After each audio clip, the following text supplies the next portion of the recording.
In the mid-1930s, as international tensions mounted, it was becoming apparent that there was money to be made in building fighter aircraft. As a result, all sorts of companies were exploring getting into the industry, which obviously had a lot of growth potential.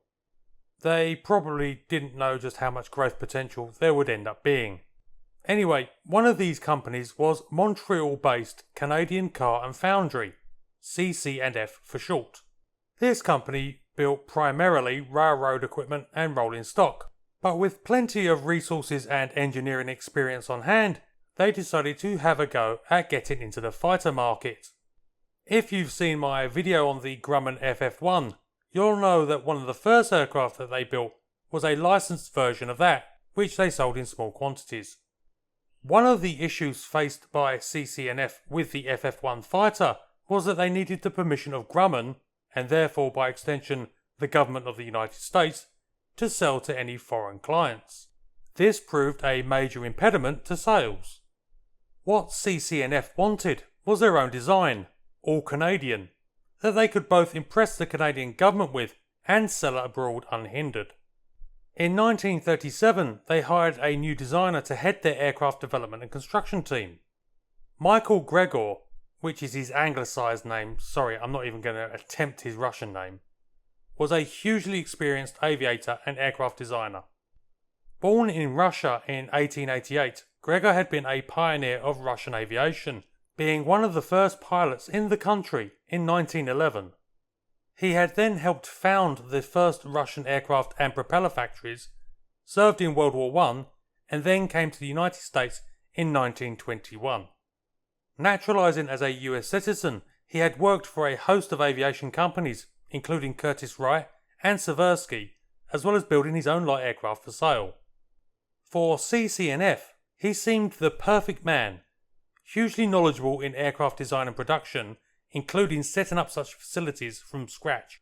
And Gregor, based on his extensive experience, knew exactly just what sort of fighter aircraft the Canadians needed. His design, designated the FDB-1, would be of a monocoque design with a light but strong aluminium alloy skin which would be flush riveted for maximum aerodynamic effect.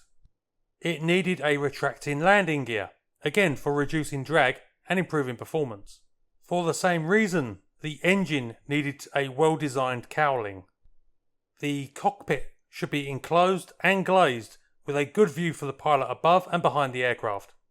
Structurally, the aircraft would need to be extremely strong, designed to endure well beyond its expected limits in G-forces. This would be especially important not just for aerial combat, but also because the new aircraft should also be capable of dive bombing. Gregor was envisioning a very interesting concept, a modern multi-role aircraft that utilised the very latest in technology, something arguably way ahead of its time. Oh, and it needed to be a biplane. Gregor, admittedly a very experienced pilot and designer, was very much of the opinion that the newfangled monoplanes were little more than a fad, and that the future of fighters lay in the biplane. He is reputed to have said, "They'll start this war with monoplanes, but they'll finish it with biplanes." So, sticking to his point, he built exactly that, and in a remarkably short time frame, to his and his team's credit. From the start of construction to the prototype flying was a rather remarkable 8 months. The FDB-1 was a tight little aircraft that used all the innovations that Gregor saw as the future, combined with a gull-wing biplane configuration. Armament was expected to be two 50 caliber heavy machine guns mounted in the fuselage and synchronized to fire through the propeller arc. Additionally, a payload of two 116-pound bombs could be carried for the aforementioned dive bombing. The prototype was fitted with a Pratt & Whitney R1535 9-cylinder air-cooled radial engine, which developed 700 horsepower.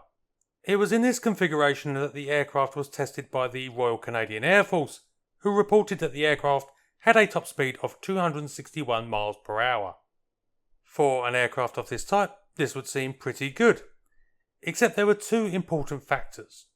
Firstly, the prototype was unarmed, unarmoured, and missing all the equipment that would be considered critical in a frontline fighter.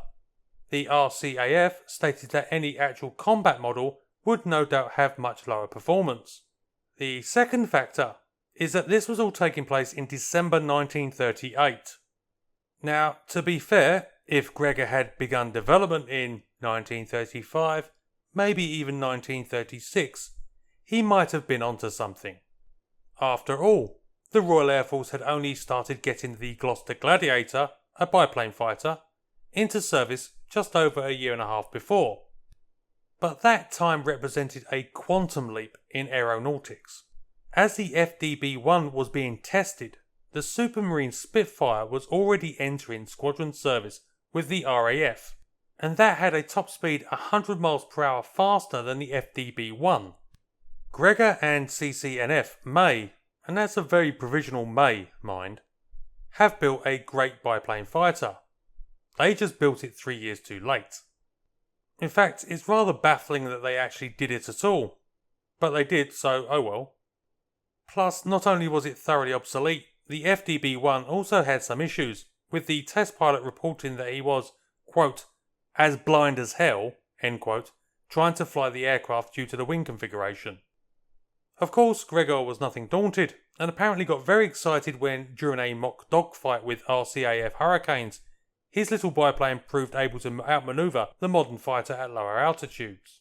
The RCAF were not impressed, again pointing out that the Hurricane was a fully equipped fighter, the FDB-1 was not. Gregor continued to develop the aircraft and started planning to fit a Pratt & Whitney twin Wasp engine that produced 1,200 horsepower, but this seems to have petered out. One suspects that the main motivator for this loss of interest was that about this time, 1939, CC&F won a contract to build Hurricanes for the Royal Canadian Air Force, and therefore really had no need for the unwanted little biplane anymore. A final attempt to publicise the FDB-1 was made in 1940 when it was entered in the New York to Miami air race, but the aircraft lost oil pressure soon after takeoff and thus had to pull out. The Mexicans apparently considered buying the type, but that came to nothing, and the single example of the FDB-1 puttered around as a courier aircraft for a bit before being put into storage. In 1945, it was destroyed in a hangar fire.